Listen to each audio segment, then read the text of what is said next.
Good afternoon, everyone, and welcome to the final DigiEduHack webinar of 2025 webinar series. My name is Slavko Rakić, and I will be your host today.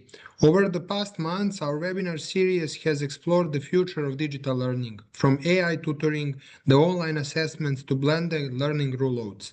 Today, in our sixth and final session, we are focusing on a topic that matters deeply: equity and access in digital education. How do we make sure every learner, regardless of geography, language, or resources, can benefit from digital transformation? To help us to answer on these questions, today we will have four amazing speakers, and I will tell that all four speakers are the national ambassadors for DigiEduHack initiative in their countries. I will now introduce them. Katerina Zourou from Web to Learn from Greece. Welcome, Katerina.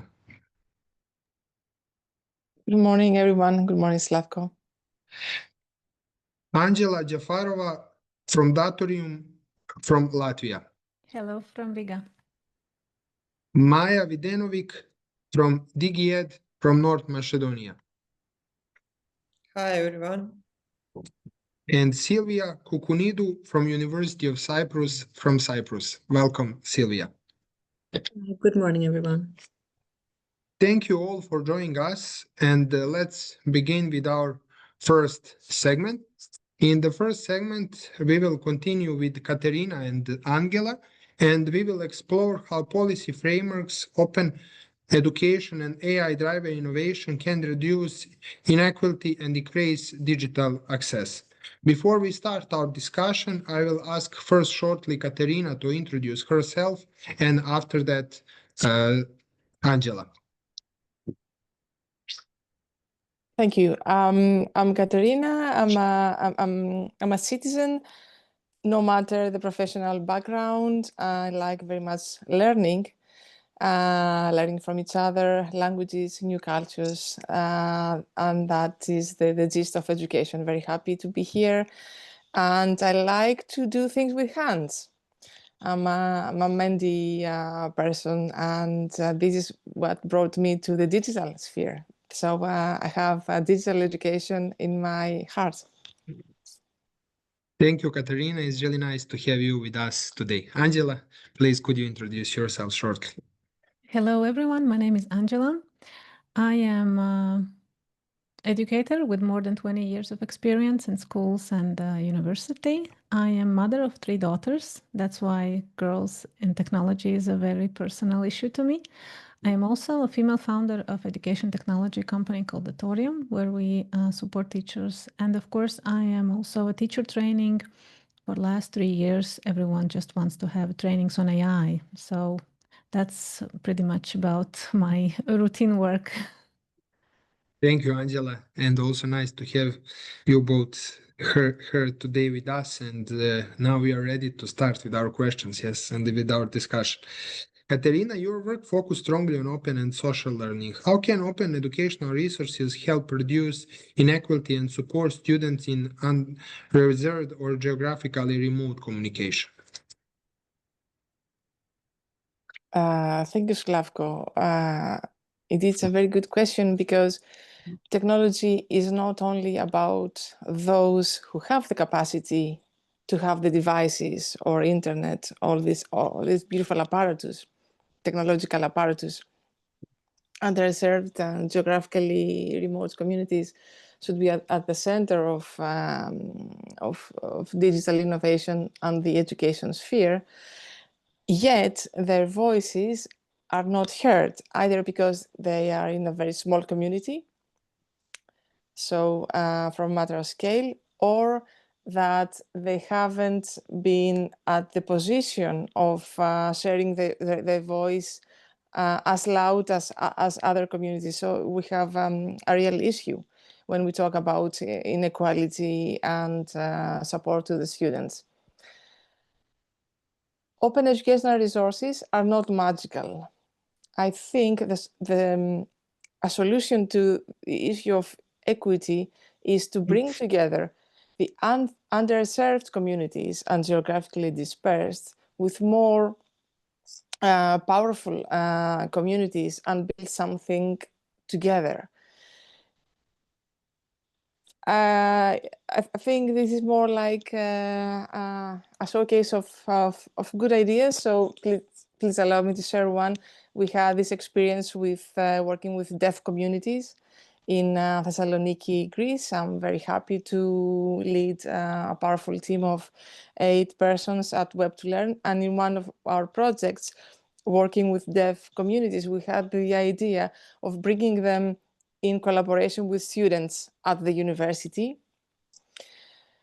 The idea was to give deaf people the power to make their voices heard. This is the way that the students of university have recorded videos for them, subtitled in languages, and together with the deaf people, they co-created resources for the benefit of the deaf community. Because if it was just the deaf community, the power of the message wouldn't be strong enough. So collaboration between underserved communities and those not in the capacity to do, with those who have the capacity, could be a way forward. Thank you, Katerina. I think you catch this main things related to how actually open educational resources can help us. But nowadays we are also talking about AI, and maybe AI can be one of the solutions. And according to this, I would like to ask Angela, Datorium company where you are one of the co-founder, created one of the first AI assistant that adapts learning content to the national curriculum. How can actually AI help level the playing field for schools with limited resources? Yes, I'm just coming now to this webinar from the training with a group of Lithuanian teachers who were overwhelmed when they found out that they have a tool which works in their language, which is aligned to their national curriculum and that understands the needs of the teachers. And of course, we as educators, we always want the materials in our own language, in Greek, in French, in Latvian, because we work with our students in the local languages. And this is what inspired us to create this tool. It not only allows to save time and personalize learning, it also provides access to high quality curriculum aligned materials, regardless of the location of the school. And by automating routine tasks, AI empowers teachers to focus on creativity, on critical thinking, and individual support.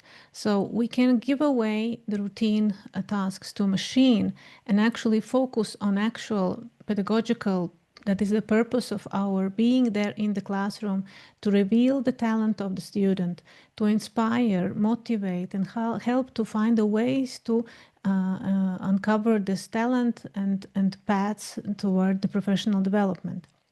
That's why I believe that this tool and our mission here is to support teacher in every country. At the moment, we are in 8 countries and 8 languages, and we receive a lot of feedbacks that the tool is easy to use intuitively in each language, and I'm really happy to hear that. So we really enjoying this boost of the national communities in each country receiving this feedback. Thank you, Angela, for sharing. And I think now when Katerina covered these open educational resources, and if we add AI as the tool to this, it could really resolve different inequity, especially in this language, things that now we need to have this adopt materials on each language to make equal education for everyone, but also to miss these geographically things, because whenever we are, we can learn on language which we need in this situation.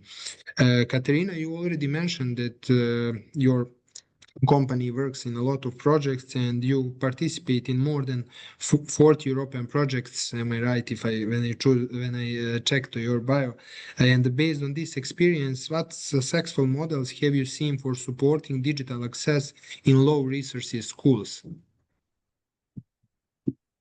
Yes. Thank you. 54 by the way, but the people do the projects, not the number of the projects. So Slavko, I think there's a kind of confusion sometimes when we talk about digital, because we somehow neglect the power of mixed environments and hybrid environments, especially for low resource schools. And I'll give you an example of an initiative that we successfully completed. The mix of physical and digital works very, very well.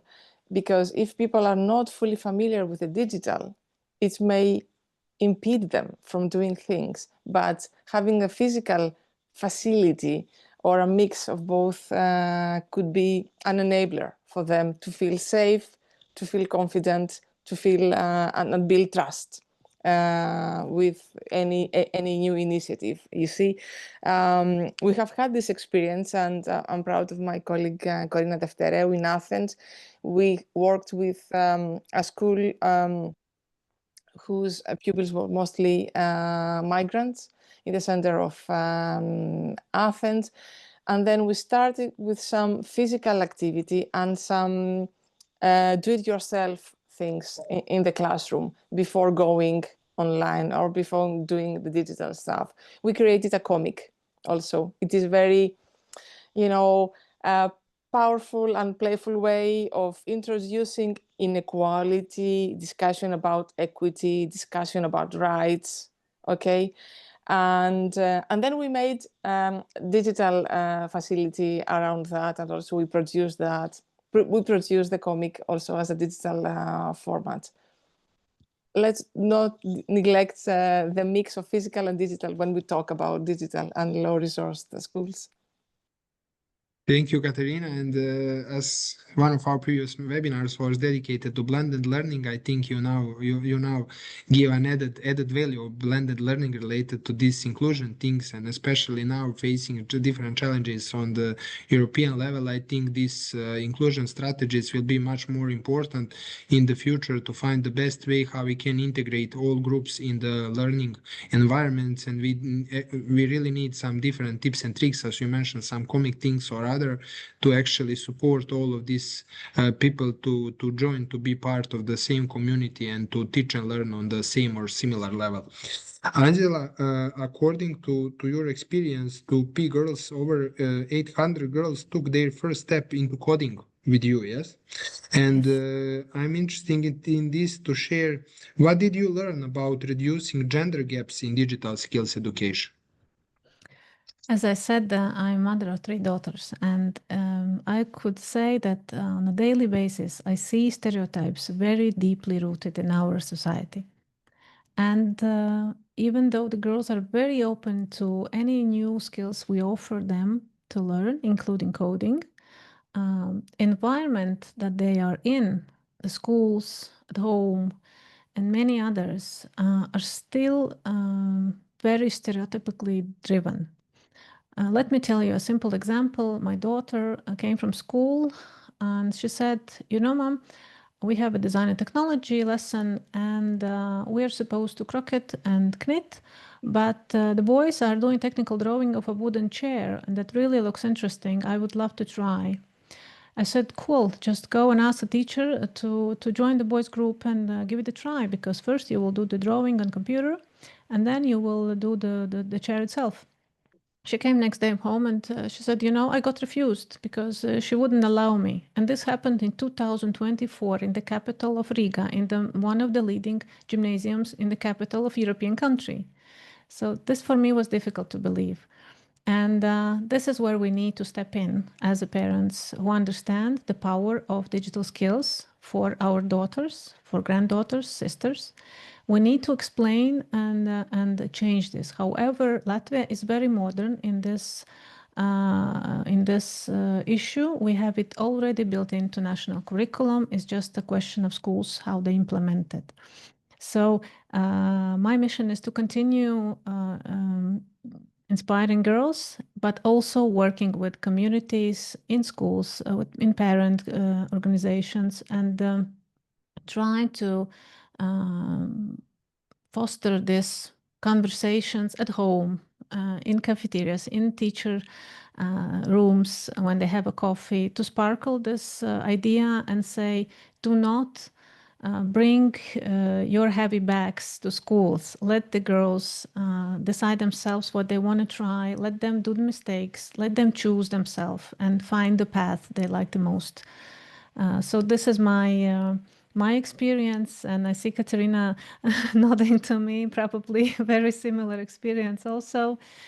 Yes, this is still here, although we have been, I think, in the European Union, we have these programs for girls in digital and for women in digital for decades already, but it's still here. And I truly hope that one day, hope with my daughters or maybe my grandchildren, we will not have to talk about this anymore, because some years ago it was very strange to see women driving a car, but nowadays that's a normal practice. We don't have webinars anymore about why should women drive a car.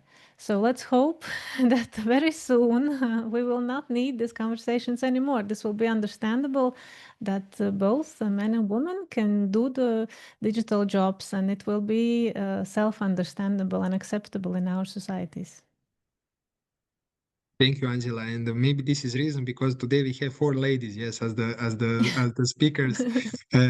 According to EU, we always trying to have some gender balance, but as today topic and this we invite you, as you are also really familiar with this topic and like the national ambassadors in this initiative. And thanks for sharing this, because I think as you're answering different questions, we now covered things related to gender equality, related to the geographical equity, to inclusivity and other things. And maybe now it's time I would like to ask you, because you mentioned the both of you, your companies, that maybe in the Q&A you can share the link that our attendees can become more familiar with your work.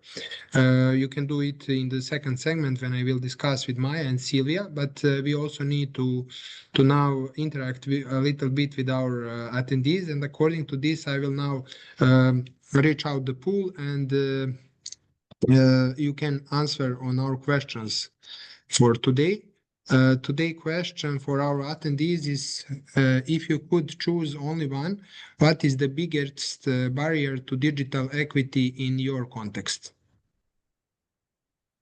There is internet and devices, teacher digital skills, lack of funding, digital literacy and confidence, and lack of inclusive learning resources.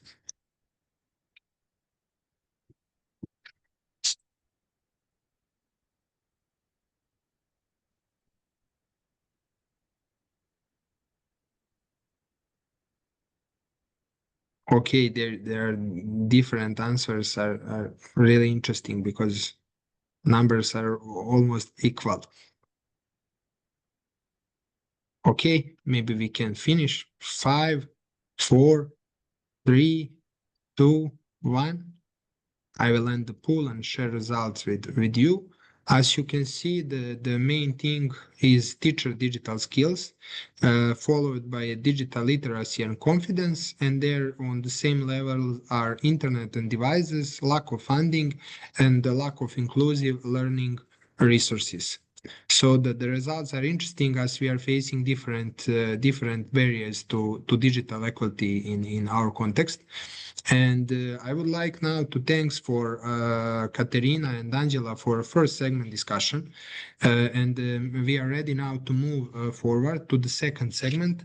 And in this segment, we move from European project to classroom realities, how schools, teachers, and students experience digital inequality on the ground.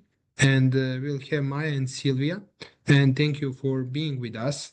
First, I will ask you to shortly introduce yourself. Maja, maybe we can start with you. Okay, thank you, Slavko. So, as you already mentioned, I'm one of the co-founders of Center for Innovations and Digital Education, DigiEd, from Skopje, North Macedonia, and our work is mainly focused on improving teacher digital competencies, as mentioned from the participants as one of the most important things, and creating open educational resources in local language. And also I work as a teacher, computer science teacher in primary school, Krstami Sirkov, also here in Skopje.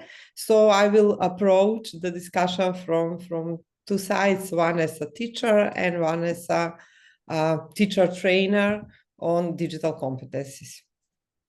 Thank you, Maja. Sylvia, please could you introduce shortly yourself? Yes, of course. Thank you, Slavko. So I am a university officer at the University of Cyprus. I am the coordinator of the Digitisation and Archives Office, and also the coordinator of the Open Access Desk, the National Open Access Desk for Cyprus. I am also the National Ambassador for DigiEduHack since 2024. And since approximately for the last 15 or 16 years, I have been actively involved in several European projects and networks regarding the topic and the area of open science and open access. Thank you, Sylvia.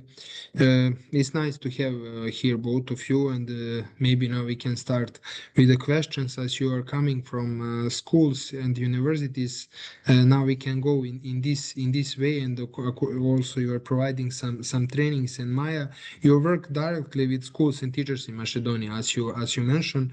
What challenges do undersea schools face when adopting digital learning, and how we can actually support them better, according to your experience? Yes, thank you for the question. I think it comes naturally after the pool.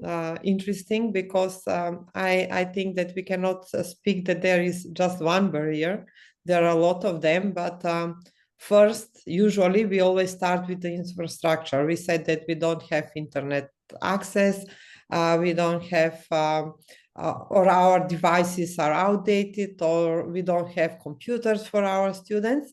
And it's a fact that there is still a lack of devices and internet access to many of the schools, but we must focus on something that is, according to me, more important, and that is teacher skills and confidence in using digital technologies, because there are many teachers that want to use digital tools, but somehow they feel overwhelmed with everything, and they don't know where to start and what to implement first in their classroom. So I think that what they really need is some continuous professional development and support for them. And also here I would like to mention the motivation of the teachers, but also of the school leaders, because there have to be a change in their mindset, that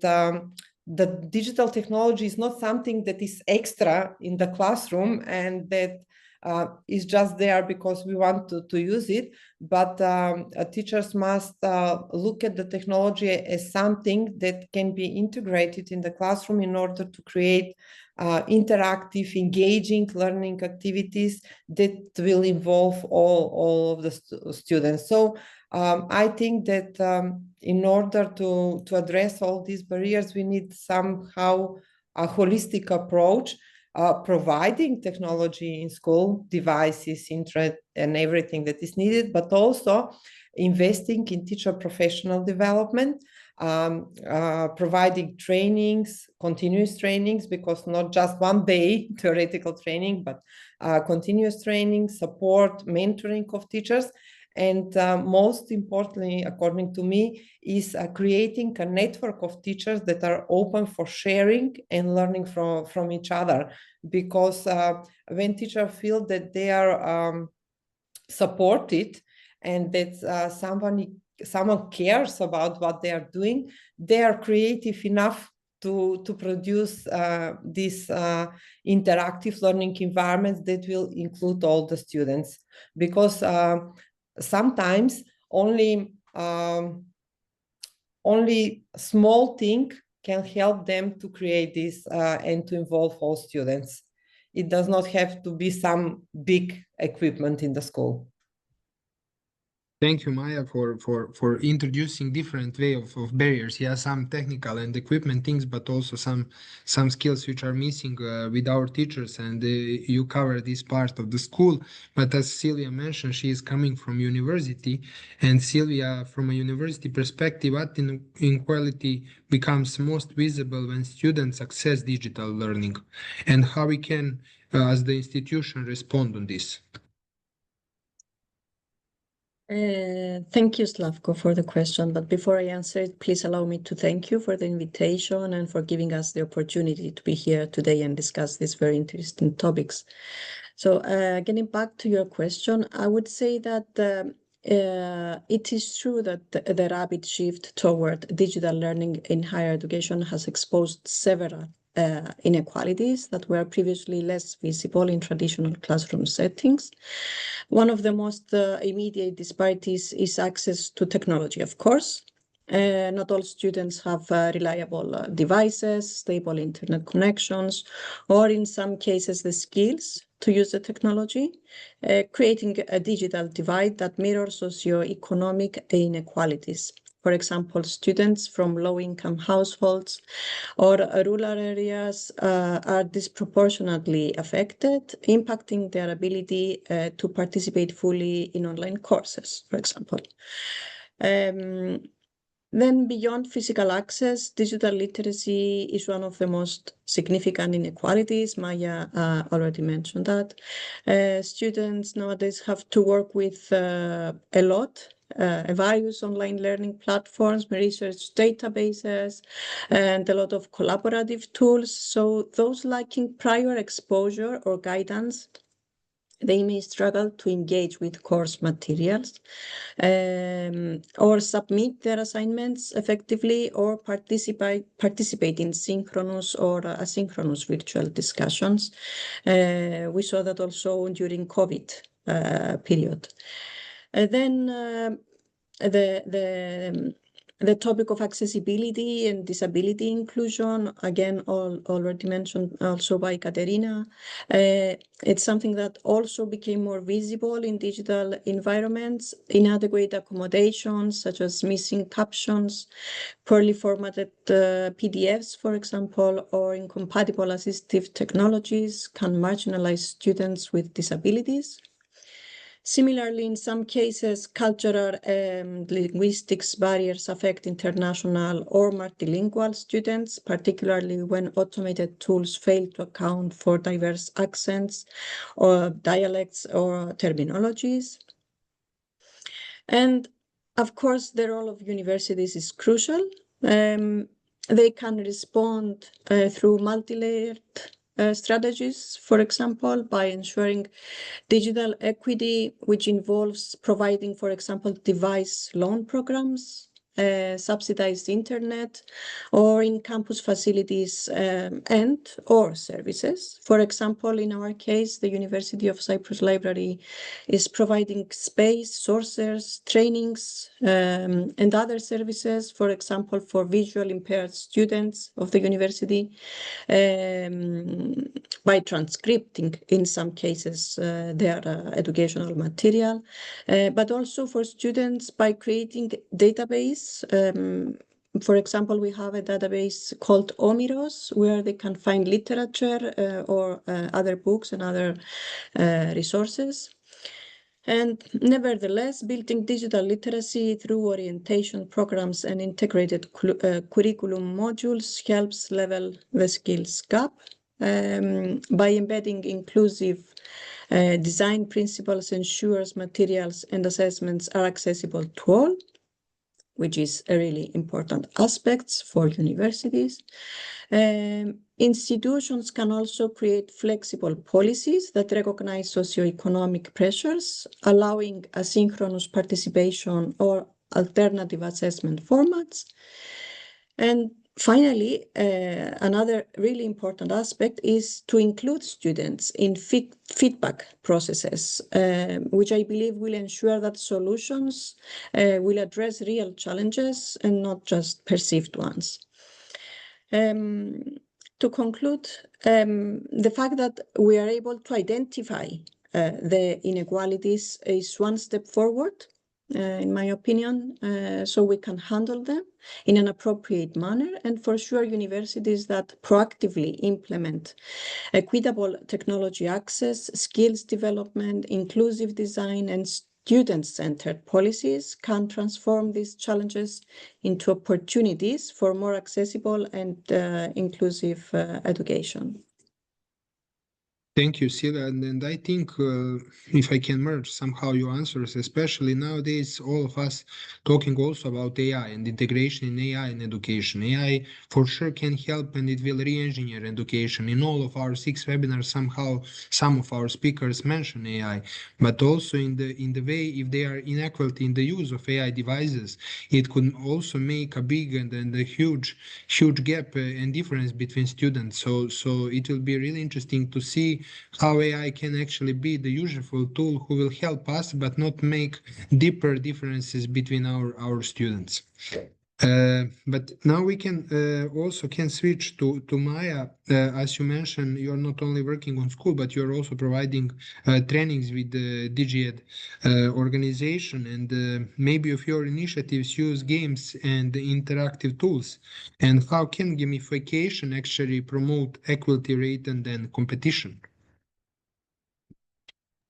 Thank you for the question. It's interesting because most of the time people think that gamification is just about points, competition, and that cannot lead to cooperation among the students. But when we work with teachers, and also during my work in school, we try to promote inclusion and collaboration among students through this gamified experience that we provide for students, and ways how to create that kind of gamified experience. Because in gamification, if we want to have collaboration inclusive of all the students, we need to focus on a meaningful progress. We need to focus on personal growth of our students, and we don't need to focus on competition and how to be better than others, but how to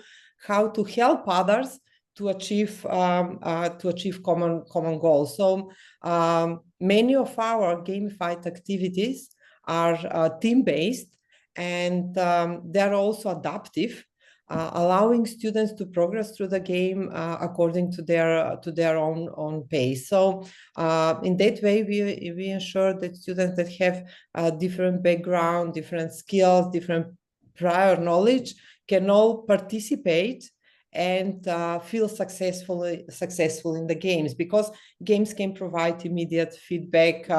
They can adapt to different learning needs. They can present content in multiple formats. So this helps students that in other way, in traditional classroom, that don't want to engage or are not open for discussion. Here they feel that they are somehow in their surrounding, and they feel that they can success in the activity. So, for example, in some of our activities, as you already mentioned, we are doing a lot of activities connected with gamification. In our last project, Shield project, we have used AI. As you mentioned, we must always talk about AI. We have used AI to create simulation of hands-on game-based activities in the classroom.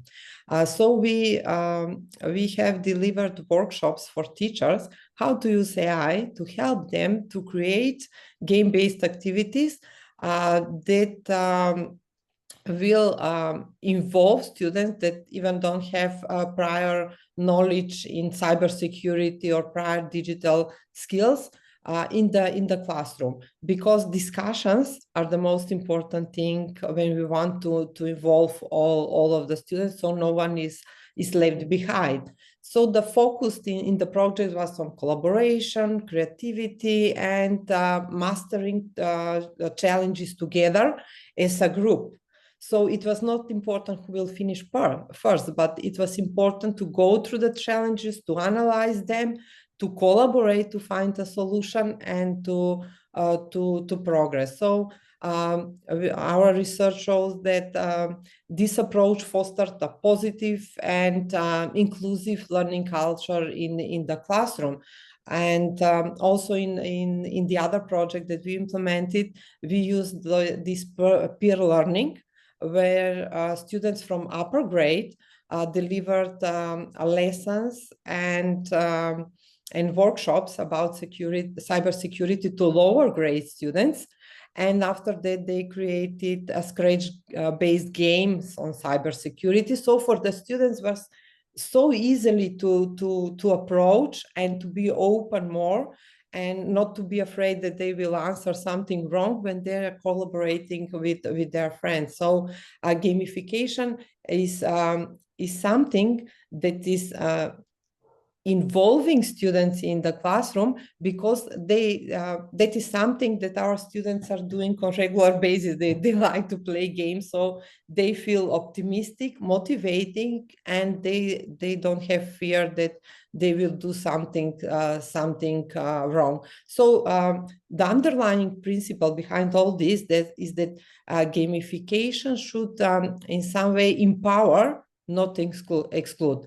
So we must, when we are designing gamified experience, we must focus on the activities that reward creativity, that reward effort, collaboration, and personal achievement. So in that way, gamification can become a tool that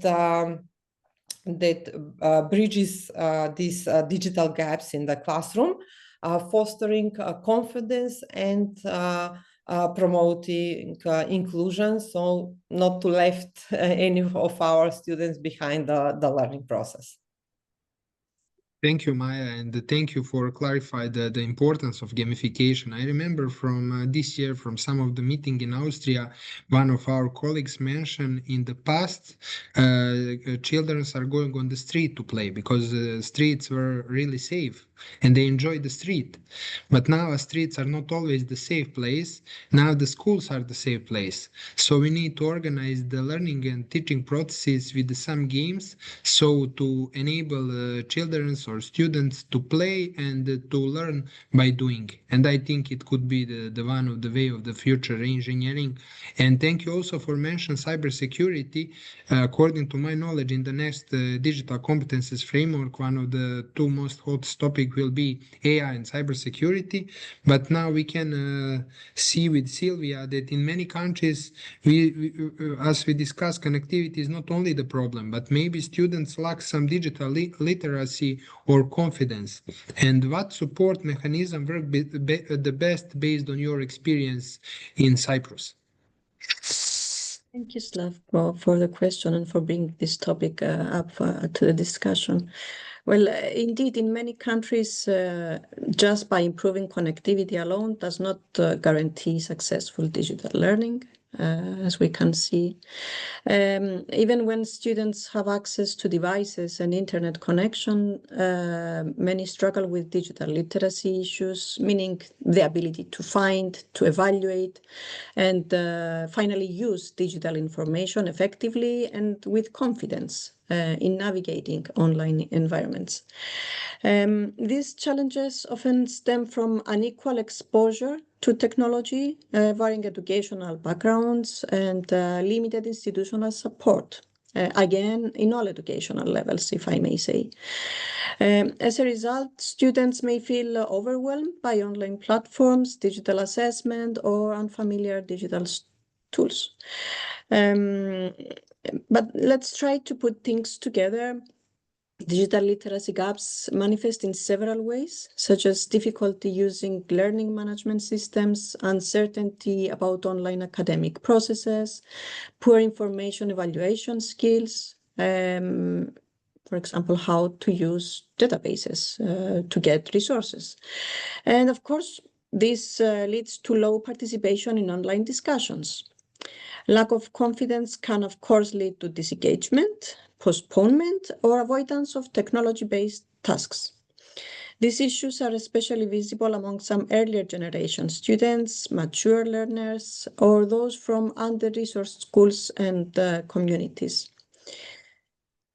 So in order to build digital competence and confidence, as far as the universities, as I can understand, they need structured and inclusive support systems that go beyond basic IT assistance, such as, for example, digital orientation programs with early hands-on workshops, introducing the learning platforms, the digital tools, and study strategies that may reduce the stress and set the foundations for the confidence, for the necessary confidence they need.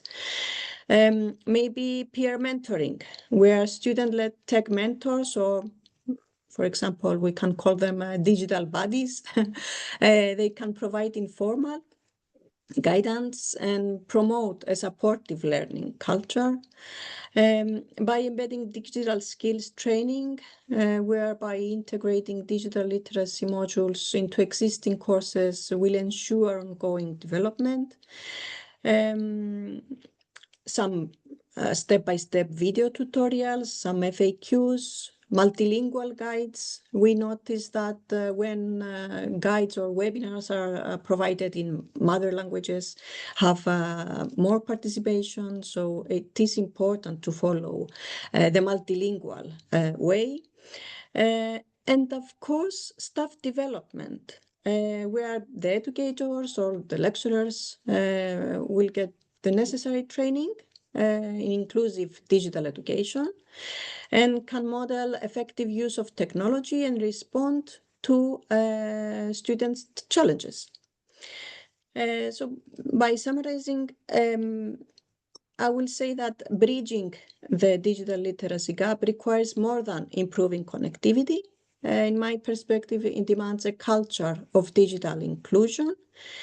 And in terms of universities, they must combine structured training, peer support, as we said earlier, accessible resources, and skilled teaching staff that they will empower the students not only to use the technology, but also to learn confidently and independently within it. I believe that in doing so, digital learning becomes a space for opportunity rather than exclusion. Thank you, Sylvia, and I think your overview can open a lot of challenges which will start tomorrow, with the DigiEduHack competition, alongside with all other comments from Maja, Angela, and Katerina. And maybe now is the right moment to have all of four of you with us. I hope that Katerina and Angela are still with us. So we are coming to the final segment of the webinar, and actually final segment of all webinars for this year. And I would like to hear from you some reflection related to our topics, and I will go with one question to all of you. As you are fresh, Katerina and Angela, I will start with you to give a little bit of break for Maja and Sylvia. Katerina, many great European initiatives exist, but scaling them is still difficult, as we can see from our discussion. What is the biggest barrier preventing open and social learning from spreading across borders? Trying things out, testing and making mistakes. DigiEduHack is the opportunity to collaborate in a safe environment and try things that would be perhaps risky or challenging on a national level or on a school level. You know, scalability comes when we experiment things, and really, I think we are so excited about the DigiEduHack challenges, and this year we submitted many. If you allow me, Slavko, just to outline them, we are working on a challenge with Ukrainian youth entrepreneurs that we are having this challenge for them to upskill with Ukrainians abroad and in the country and help them open up the possibilities, the entrepreneurial possibilities. And another big challenge with university students of 7 universities. So scalability means collaborating, trying things out, failing, and starting from scratch. There's no magical recipe for scalability. AI or non-AI, it doesn't matter. It matters that we get closer to each other. We are not afraid to fail. We fail together sometimes, but this is a very productive and powerful mechanism to go beyond. Sometimes in EU reports, we read a lot about scalability, about impact. If we put the human factor first, and we create solutions that work for the people first and not for the machines, then we have the most powerful ingredients for possibly good solution. Humans first, experimentation, goodwill, and not being afraid of failing. Thank you, Katerina. And Angela, as Katerina mentioned some of EU policies, I will have one question for you. Maybe it's not easy, but if you could recommend one national or international policy change to improve digital equity across the Europe, what would it be? It actually took me a while to think about this question, because it's a very good question. We have so many powerful initiatives and programs already running across the Europe. For rural areas, for partnerships, for all kind of digital inclusion and everything for women. And I would propose that we could have a public-private innovation partnership program that would enable local European companies to develop tools that are in compliance with EU AI Act, as we know, that steps in next year. And this is what we are doing. We are developing a solution, long-term solution that will be safe for schools to use, which be ethical, which be safe. And this would enable development of the tools inside of Europe. As we know, many schools are now struggling by trying to adopt the AI tools from outside Europe. And we have regulations now, local, national regulations, European-wide regulations that we need to take into consideration. And the big corporations, big international corporations, are not always very willing and not always very flexible to adopt to a small, especially to small countries, which are small markets, not interesting for big corporations. And inside Europe, we have a lot of small, really bright startups and companies who would contribute to European education system, to development of really good tools to use for our market. So this would be my proposal. So to have programs that would foster and support local companies, as well as development of safe tools for European schools. Thank you, Angela. And I think you mentioned one really important thing, that this cooperation, and there is maybe a huge gap between schools, academia, and the companies, especially on local levels. And maybe if we use the much deeper collaboration between our educational institution and local national companies, we can catch every single challenge based on the country, and we can share the good recommendation with our neighbors or other countries. But yeah, I absolutely agree, and it's really nice proposal from you. Thank you. Maja, if you could give one, as we are giving some recommendation, one very practical recommendation to schools with almost not IT equipment, where should they start? I don't think that there is only one recommendation, but as we mentioned at the beginning, I would like to say that digital education is much more than devices. It's more about developing digital competencies. It's about mindset of teacher and students, about creativity and the way that learning is organized. But if you want to say something that is really helpful for the teachers, I would like to tell them to start with something that is small, not to have some big expectations or some big things that might happen in mind. They can start just with one task, for example, with something that is applicable in their classroom, even if they don't have IT equipment. They might have smartphones from the students that they can be used in the classroom, or they might have, for example, one laptop, teacher laptop that can be used in the classroom. So there are a lot of ways that can be used to provide opportunities for the students to be actively involved in the classroom activities. Also, I would mention that teachers' collaboration and peer learning is also very important, because teachers don't need to figure out how to do that alone. There are a lot of teachers around them that can help them, sharing ideas, co-creating lesson plans, or I don't know, supporting each other can make a big difference, because they can use some low-tech tools like storytelling exercises or collaborative boards, anything that can engage their students, because the goal is to make learning to be more interactive, not just to use device for the purpose of using device. So I will also suggest to look for opportunities that are not in the school. Like Angela mentioned, they can ask for help from different organizations. For example,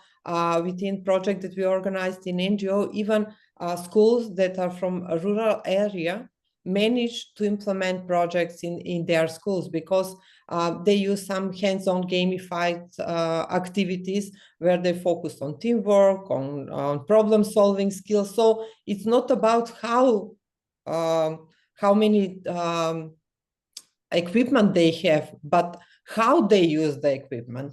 So my overall recommendation, to short, will be start small, be creative, work together, and focus on learning outcomes, because devices and infrastructures are important, but what really matters is giving students a chance to participate, to explore, and to feel successful. So we must find a way, creative way, to use technology that we have at the moment in order to create engaging, inclusive, and meaningful digital learning experiences. Thank you, Maja, for overview how we can help the schools. And Sylvia, as Cyprus has strong participation in DigiEduHack and EU networks, how do international communities help smaller or less funded institutions to improve the access?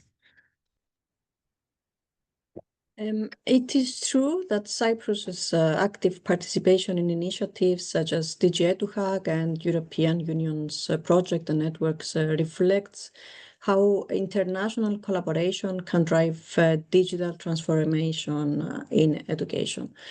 For smaller or less funded institutions, these European and or global communities offer crucial know-how and support, of course, not just through resources and funding, but through shared knowledge, innovation, and visibility.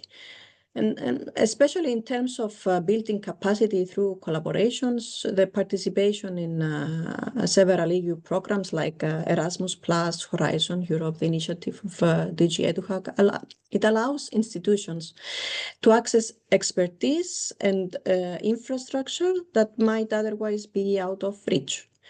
Collaborative projects connect the universities, policymakers, stakeholders, relevant stakeholders, and innovators across borders. For example, now in the case of our DigiEduHack, we have innovators from around Europe. This enables institutions to learn, and it also enables institutions to learn from best practices, for example, in digital education, open science, and of course, inclusion. We benefit, of course, from partnerships. We meet people And this is also another important aspect that we shouldn't forget. So I would say that by being involved in these networks, in these collaborations, in these initiatives, empowers the smaller or less funded universities to overcome isolation at the end of the day and resource limitations by providing access to shared expertise, funding, and innovation ecosystems. In the case of the small island of Cyprus, we can say that the involvement in DigiEduHack and the rest of the European initiatives and networks demonstrates how collaboration across borders transforms digital education from a national challenge into a collective European opportunity, which makes learning more open, inclusive, and equitable for all at the end of the day. Thank you, Sylvia. And related also to my question, some of our attendees asked you for some potential collaboration. I saw Katerina answer, but also if you're interested, you can always reach out to some of our speakers with proposal. I think so for some potential collaboration. As I know them personally, they're always open for any kind of collaboration which can provide the better education to everyone. And before we close today, I would like to say thank you for all our speakers, Katerina, Angela, Maja, and Sylvia, for sharing first your time with us, then expertise and inspiring perspectives.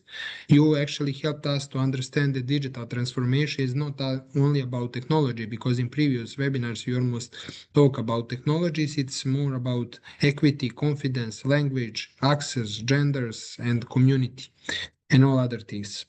I would like to say this was the last DigiEduHack webinar of 2025. Thank you for everyone who actually joined us through this series, and a quick reminder to all of you, certificates for webinar 4, 5, and 6 will be delivered to all registered participants who attend webinars live during the next week, so you can receive your certificates. And one more exacting note is actually tomorrow the DigiEduHack competition officially begins, and according to this, I would like to wish great success to all teams and hosts, and I hope that we'll have so interesting solutions, as we have more than 80 hackathons who will be held all around the world. And I would like to wish to have the fun, be creative, and we are looking forward to seeing innovation and impactful solution. Once again, thank you all. Stay connected and have a wonderful day. And good luck with DigiEduHack. Bye bye.